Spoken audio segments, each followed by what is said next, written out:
Salut les petits crasseux, comment va-t-on? Moi salade, tomate, oignon. Ah, les gens sont dans la sauce aujourd'hui. Hein. Anyway, le sujet n'est pas forcément très rapide, mais je suis pleine d'énergie aujourd'hui. Et du coup, je la partage avec vous, ok? Parce que c'est la famille, tout ça, c'est la crasse. Bon, commençons par le début. Bon, dans ma jeunesse, je me suis toujours considérée comme étant laide. Oui, dur à croire. Pas forcément par rapport à l'absence de représentation dans les médias, etc. Parce que bon, à l'époque, voir une porteuse de mélanine quelque part, c'était Amérique, mon gars, c'était... tu envoyais une tête en mode, oh, voilà. Mais plus dans le sens, le comportement des garçons.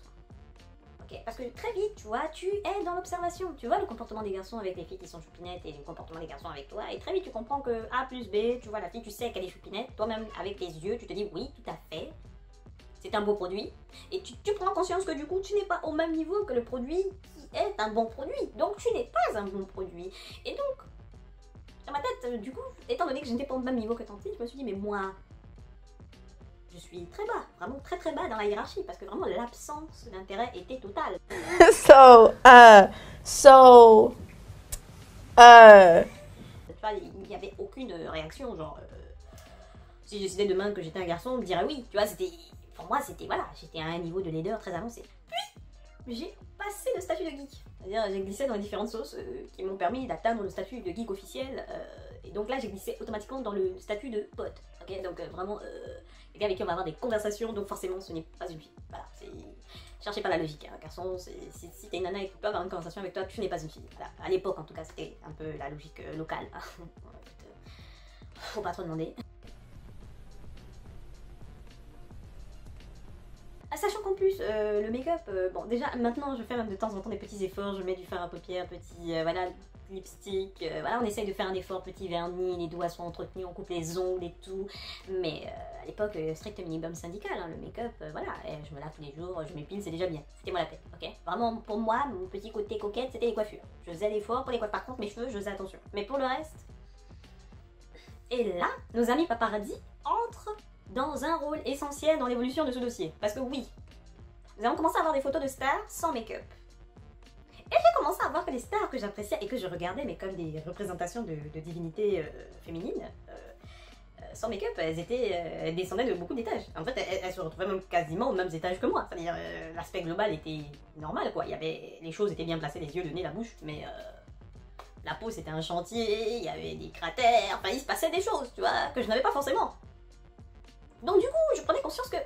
attends, ce qui veut dire que si elles descendent à mon niveau sans le make-up, ça veut dire que moi, avec le make-up, je monte tout. Donc là, j'ai commencé à me regarder déjà comme quelque chose de décent. J'ai commencé à me dire, mais attends, concrètement là, je ne mange pas totalement que des pâtes. Pas que. Et là, ma daronne m'a rappelé une expression de ma grand-mère. Elle m'a rappelé l'expression de toute sortie est décisive. Ce qui veut dire que ton aspect global est très important parce que les gens te jugent d'abord physiquement. Donc le message premier est ton aspect global. Donc il y a un style qu'il va falloir épouser parce que tu restes une femme et en tant que femme, ta meilleure arme, c'est ta personne. Sachant qu'en plus, je suis porteuse de mélanine, donc ma peau shine. Donc voilà, je savais que bon, ma peau était plutôt saine, j'avais pas de problème, voilà, malformation faciale ou autre, le corps était normalement constitué, et voilà, les choses étaient, voilà, ça allait quoi. Et là j'ai compris encore une autre chose, le message de Tata Alibéry, le sport est ton ami. Après bon, moi dans mon cerveau on a rajouté 2 ou 3 cases, donc si le sport est ton ami, la bouffe est ton époux, et la PlayStation est ton amant. Anyway, on s'est compris. Anyway, mais du coup l'idée c'est que il faut prendre soin du corps et de l'esprit parce que à partir du moment où tu prends soin de ton corps et de ton esprit déjà, il y a des choses qui s'alignent, ok? Ta peau n'a plus le même aspect, tu vois, il y a des choses qui se... Et là, j'ai découvert les dramas. Oui, nos petits dramas coréens là, ou la go plutôt average, hein, du commun des mortels. Bon, elles sont cute, ok, elles sont cute. Mais elles sont average, je suis désolée, elles sont normalement constituées, voilà, des petits produits choupis quoi, voilà. Elles ont rien de plus, rien de moins, elles sont là. Vont se serrer des consommations premium. Et là, mon espoir est encore monté un peu plus. Tu vois, je me suis dit, attends, mais attendez, on est où là? Continuons là, l'estime monte là. Mais la vie a dit, attends, t'as l'air un peu trop joyeuse ici, on va te calmer mon enfant. Et là j'ai découvert ma demisexualité. J'ai compris ma demisexualité. Et j'ai pris conscience que du coup j'étais redescendue de 2 étages. Parce que là du coup mon espoir était déjà... Je me voyais en train de checker à Libéry dans le coin d'une rue. Non vraiment j'étais... Et je suis redescendue.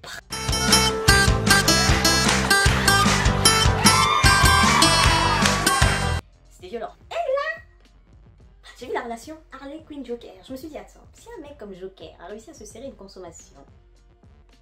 Bon, ils se valent, hein, les deux sont chelous et leur relation n'est pas très saine. Oui, d'accord.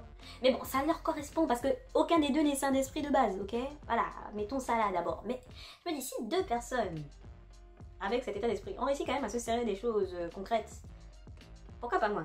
Ok, je suis une ambiguïté, tout ça, mais une ambiguïté cute, s'il vous plaît. Rajoutez le cute, merci beaucoup. Et alors je me suis dit, ah ça, tout est possible. Du coup, je peux, à un moment ou à un autre, croiser quelqu'un comme ça au coin d'une rue par hasard et puis récupérer une consommation appétissante. Pourquoi commencer à me stresser ici?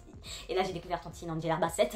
Angela Bassett m'a appris 2 choses. Bon, déjà, Tantine, clairement, est magnifique. Voilà, commençons par là, parce que...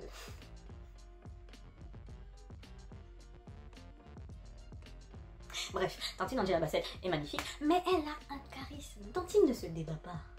Ok, c'est toi qui te débats. Ok, Tantine Angela Bassett marche sur ton pied, c'est toi qui t'excuses. Ok, Angela Bassett, elle ne demande pas, elle dit, elle ne discute pas, elle ne débat pas, elle a un charisme, mon frère. Elle respire le même oxygène que toi, tu es heureux.